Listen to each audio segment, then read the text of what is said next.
if you really want to manage your accounting systems really properly, at some point you have to pay attention to a positive cash flow, but also negative cash flow. Okay, so at different stages of your business, you might actually experience situations where your expenses really outweigh your incoming cash. So this condition is really known as negative cash flow. Okay, so into this conversation, I really want to explain to you everything you need to understand about negative cash flow. So let's first talk about a very important scenario here, operational scenario. What really happens in negative cash flow? And again, everything I'm telling you, it doesn't matter if you have a small business or a large enterprise, negative cash flow is going to actually apply to you the same way. Now, what happens? Well, negative cash flow is actually when there is some lopsided and lopsidedness, okay, in your company's earnings. So if the earnings are lopsided, you can talk about the negative cash flow. In other words, inflow does not match expenses, causing your business to spend more cash than it takes in. So depending on your company's operation, you might experience poor cash flow at different points. For one, if you purchase, let's say, additional equipment for an expanding business, you could outspend your earnings for a period. And negative cash flow doesn't always equate to losses. Companies can make a net profit but still incur higher expenses than their revenue. Okay, so that's important to really keep that in mind from that point of view. Now, is negative cash flow really bad? Because I say negative, you might think, well, it's automatically bad. Well, it depends. This is actually the one time when negative doesn't necessarily mean bad. One-off occurrences of negative cash flow are normal and inevitable in business. However, when negative cash flow stretches for months, you should be worried. Okay, if your expenses continuously outweigh revenue, it will become really hard for you to manage everything. You are going to find it impossible, if you will, to meet up with running costs, break even, and make a profit. Precisely, you shouldn't be on pins and needles about cash flow issues if you are a new business investing resources to gain popularity in your market. If you are expanding your services, let's say, to other markets, and if the demand for your product is seasonal, in other words, you are actually targeting, you want to focus on timing. For example, if a summer clothing line, you have a summer clothing line, or you have a Christmas gift shop, you are going to see gyrations in your revenue management. Let me really talk to you quickly about the reasons for negative cash flow. I mean, you would see that geography doesn't play a role, but what plays a role is the operational stage where your company is at. Okay, if you're a small business, if you're a seed stage, or let's say an established business, you are going to have several reasons for negative cash flow. So the first thing negative cash flow tells you is that you are spending more money than your business makes. And when you dig deeper, when you dig actually deeper, you could actually notice one thing among other things. You could discover that you have increased expenses and overhead costs. You have maybe outstanding customer payments. You have poor product pricing, or you have no realistic financial plan. If you have no realistic financial plan, this could be a little problem. Okay.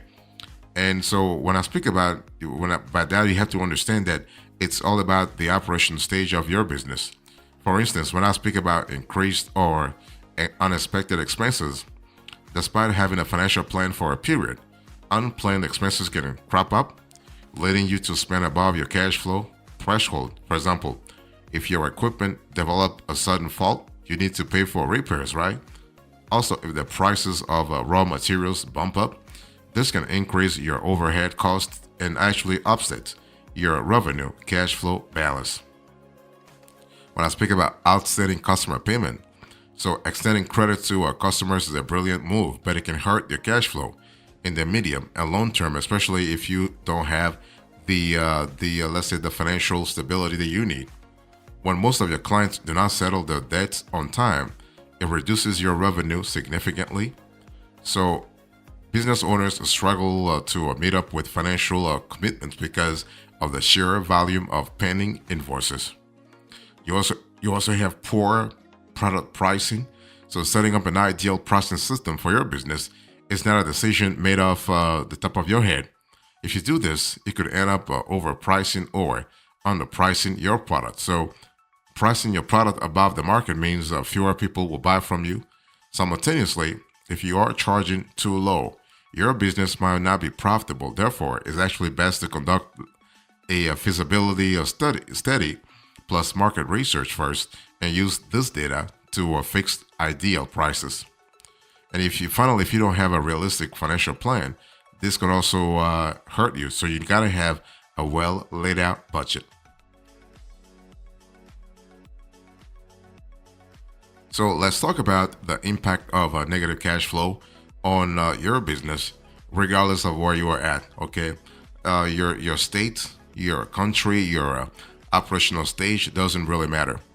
The thing is that poor cash flow management affects your ability to actually go on for a long time. So basically, your going concern ability will be affected. So poor cash flow management affects the viability of small businesses, especially when it persists. Like I said a little earlier, you may have, like, let's say, a negative cash flow temporarily, 3 months, 6 months. That's really shouldn't be a problem. As long as you have the cash to actually cover, you have the cash to cover that period, that's fine. But when it goes on for months or years, then we have a problem, okay? So private investors look at your cash flow statement before deciding.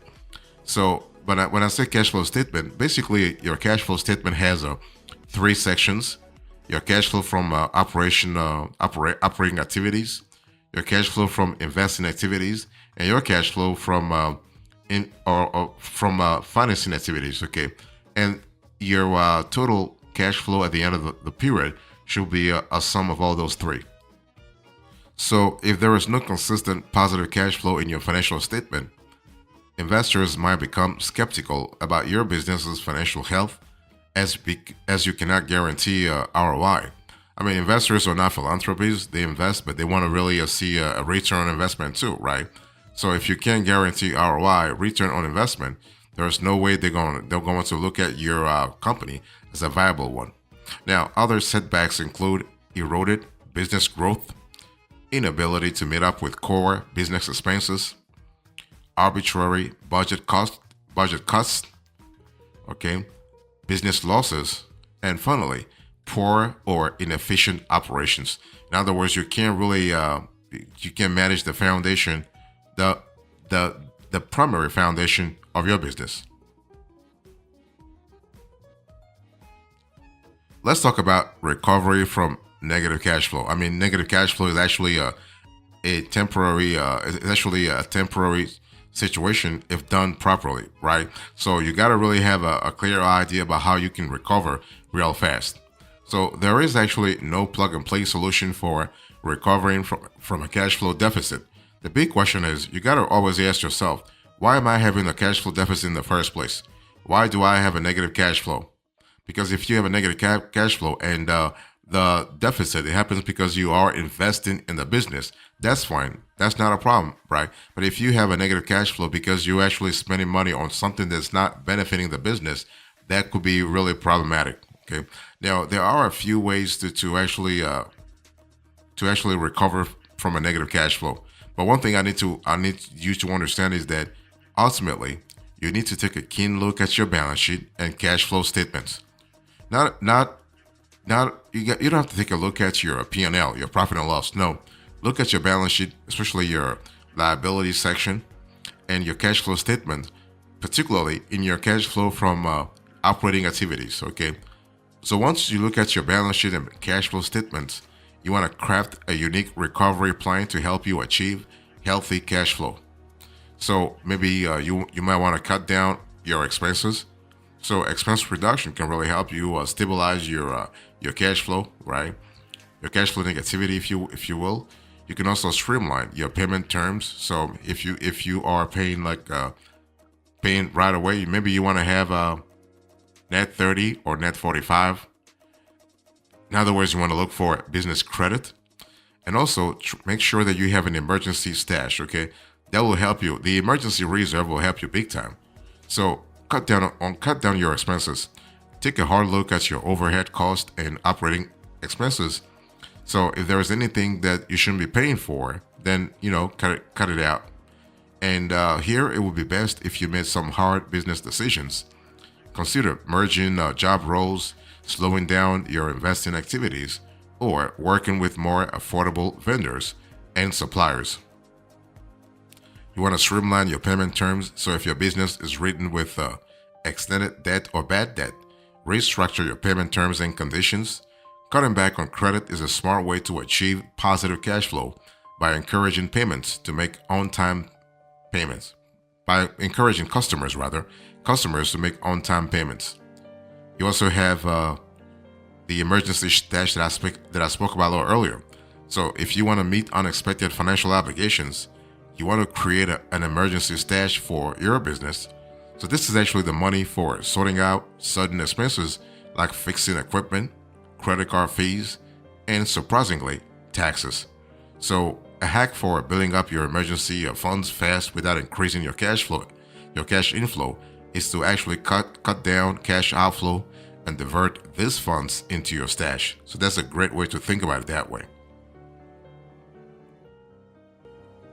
If you think about negative cash flow, it's important to want to actually understand levered versus unlevered free cash flow, because this is going to help you, like mastering that the distinction is going to help you beef up your balance sheet real fast. Okay, so a business owner, entrepreneur, or financial manager, you will know the business operations depend on cash flow, and so do you, right?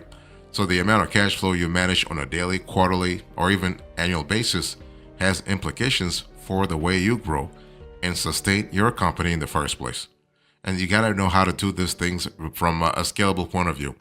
So from an accounting perspective, you are able to have clarity into what kind of liquidity management you have and the best for your business. So what is free cash flow? Let's talk about that.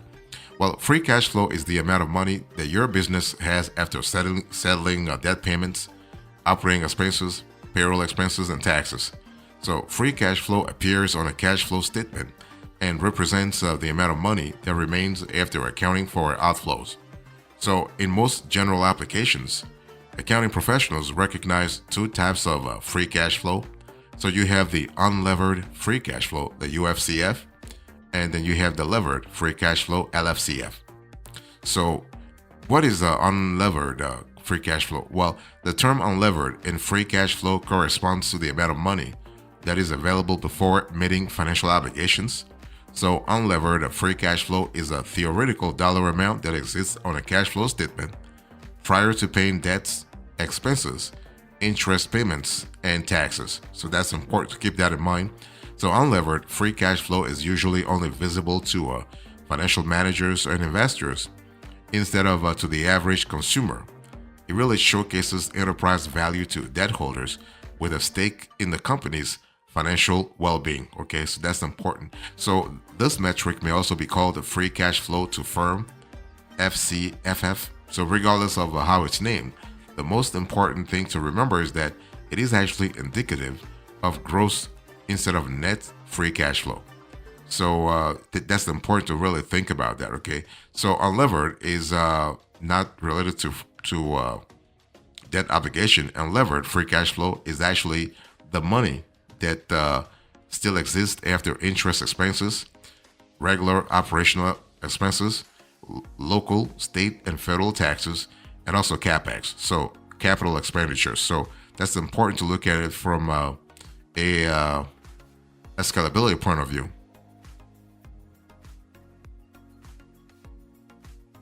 So let me talk to you real fast about the top differences you need to know about levered versus unlevered free cash flow. So first of all, you have the inclusion of expenses.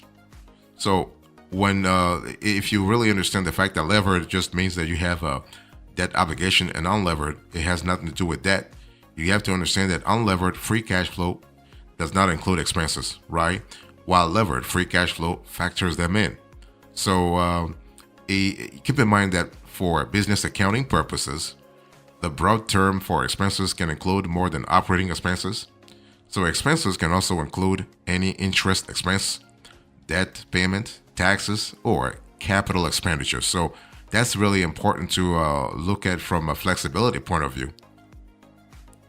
Next, you have financial obligations. So depending on which type of free cash flow metric your company uses, there are different financial obligations to satisfy before actually stating the final amount.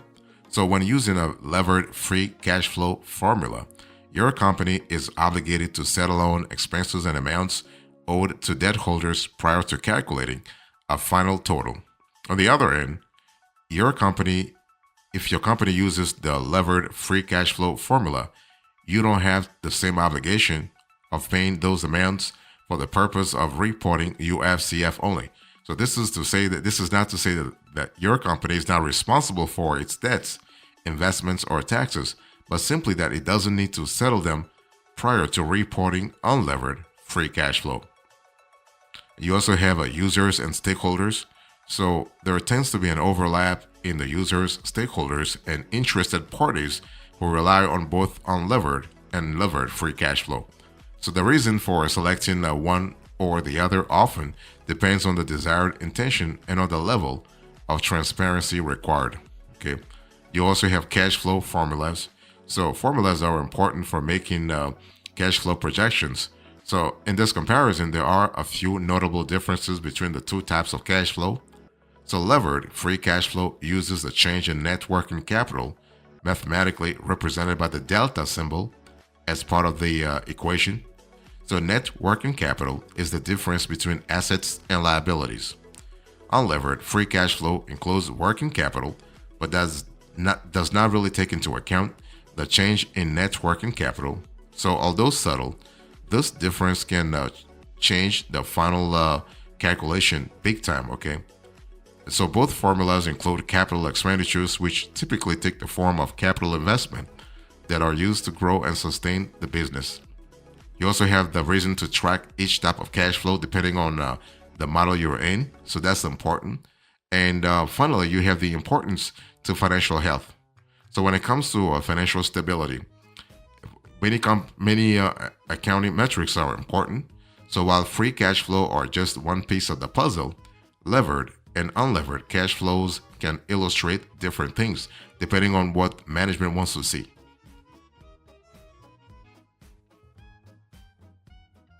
So if you think about what is negative cash flow, you have to understand that levered and unlevered cash flow calculation can yield to negative cash flow. So there are unique disadvantages in the case that if you go with one over the other, you have to adapt your operational, processes to fit the requirements of that accounting method. So every cash flow metric should have a purpose, right? So business leaders must know, for instance, why they are using or relying on certain figures to make important decisions. So with this in mind, there are some unique disadvantages when using the different types, okay? Let me first talk to you about unlevered free cash flow. Here are some disadvantages. So without the proper motive, it can easily be inflated. So that's a big problem. Manipulating numbers could be more likely in this calculation, and it may really contribute to negative consequences like layoffs or delayed capital improvements. What about levered free cash flow? What are the disadvantages here? Well, calculating is occasionally more difficult due to constantly evolving numbers, because numbers are not really static, okay? And misrepresentation of debt as a negative factor, when in reality, debt could indicate positive investment in company growth, especially when debt actually debt has a positive correlation with a company's positive trajectory. Okay, so you can learn when you compare levered versus unlevered, you are able to see exactly how your company's cash flow amounts look to potential investors, the ratio of good debt to bad debt, in other words, taking growth into consideration, regular earnings versus the amount of recurring expenses, and the holistic financial health of your organization. So that's really important. And what I want to say here is that remember that levered cash flow or unlevered cash flow or even negative cash flow, they are all going to appear ultimately on two financial statements: your company's balance sheet, but also in your company's statement of cash flow. In conclusion, in today's conversation, I spoke to you about negative cash flow, how it affects your business, what are the ways you can recover from negative cash flow real fast, and I also do a little bit of compare and contrast between levered and unlevered free cash flow. Thank you so much. God bless you. I will see you next time. Until then, remember, stay marvelous.